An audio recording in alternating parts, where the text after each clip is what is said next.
पिछले कुछ सालों से एक बहस लगातार चलती है कि 498 ए इंडियन पेनल कोड का मिसयूज किया जा रहा है। 498 के लगभग सारे मामले गलत होते हैं। एक इस तरीके की चर्चा शुरू कर दी गई है और इस चर्चा को डिफरेंट हाई कोर्ट्स और सुप्रीम कोर्ट्स के कई लैंडमार्क फैसलों से बल मिला है। सुप्रीम कोर्ट के कई फैसलों में इस बात को कहा गया है कि 498 ए को महिलाओं के द्वारा मनी एक्सटॉर्शन के टूल के रूप में इस्तेमाल किया जा रहा है। और भी ज्यादा इससे भी गंभीर टिप्पणियां की गई हैं सुप्रीम कोर्ट के द्वारा अपने कई महत्वपूर्ण फैसलों में।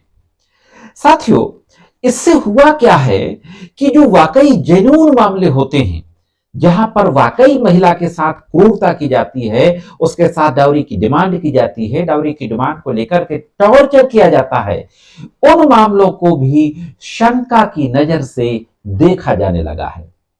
इसी तरीके की टिप्पणी दिल्ली हाई कोर्ट के एक न्यायमूर्ति महोदय के द्वारा की गई है। दोस्तों, मैं एडवोकेट करीम स्वागत करता हूं आप सभी का आपके अपने YouTube channel legal and social awareness में। आज के इस एपिसोड में मैं इसी से संबंधित जो जजमेंट आया है दिल्ली हाई कोर्ट का, उसी के बारे में बातचीत करने जा रहा हूं। बहुत महत्वपूर्ण जानकारी है, जुड़े रहे आखिर तक, देखते हैं कि पूरा मामला क्या है। जिस तरीके से आम पति पत्नी के बीच में विवाद होता है, विवाद ज्यादा बढ़ जाता है, फिर कोर्ट कचहरी मामला पहुंच जाता है, दोनों एक दूसरे से अलग हो जाते हैं। इसी तरीके का यह मामला था। पति पत्नी एक दूसरे से अलग हो जाते हैं। अलग होने के बाद पत्नी के द्वारा 498A 406 और दफा 34 इंडियन पेनल कोड में एफआईआर दर्ज कराई जाती है। साथ ही साथ यह भी आरोप लगाया जाता है कि उसके पति ने उसके साथ अननेचुरल तरीके से संबंध बनाए और उसके अश्लील वीडियो और फोटोज खींच लिए और उसको धमकी दी कि उसके वीडियो और फोटोज को वायरल कर देगा सोशल मीडिया में। साथ ही इस मामले में महिला के द्वारा अपने ससुर और देवर के ऊपर यह भी आरोप लगाया गया कि जब भी मौका मिलता है, ससुर और देवर के द्वारा छेड़छाड़ भी की जाती है। हम कई मामलों में इस तरीके की घटनाएं आए दिन देखते हैं जो केसेस कोर्ट में आते हैं। तो यह मामला था। विवेचना के बाद दोनों पक्षकारों में समझौता हो जाता है।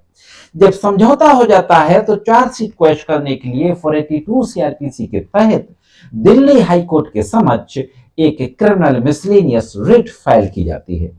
दिल्ली हाई कोर्ट के न्यायमूर्ति जस्टिस गिरीश कठपालिया के द्वारा इस मामले की सुनवाई की जा रही थी। यहां पर एक महत्वपूर्ण बात यह है कि जब दिल्ली हाई कोर्ट में सुनवाई की जा रही थी तो हस्बैंड और वाइफ दोनों लोग दिल्ली हाई कोर्ट की बेंच के समक्ष उपस्थित हुए और वहां पर पत्नी ने कहा कि जो मैंने एफआईआर में आरोप लगाए हैं, यह आरोप पूरी तरीके से सही हैं। हालांकि उन दोनों ने कहा कि अब हमारी सुलह हो गई है, लेकिन यह आरोप पूरी तरीके से सही है।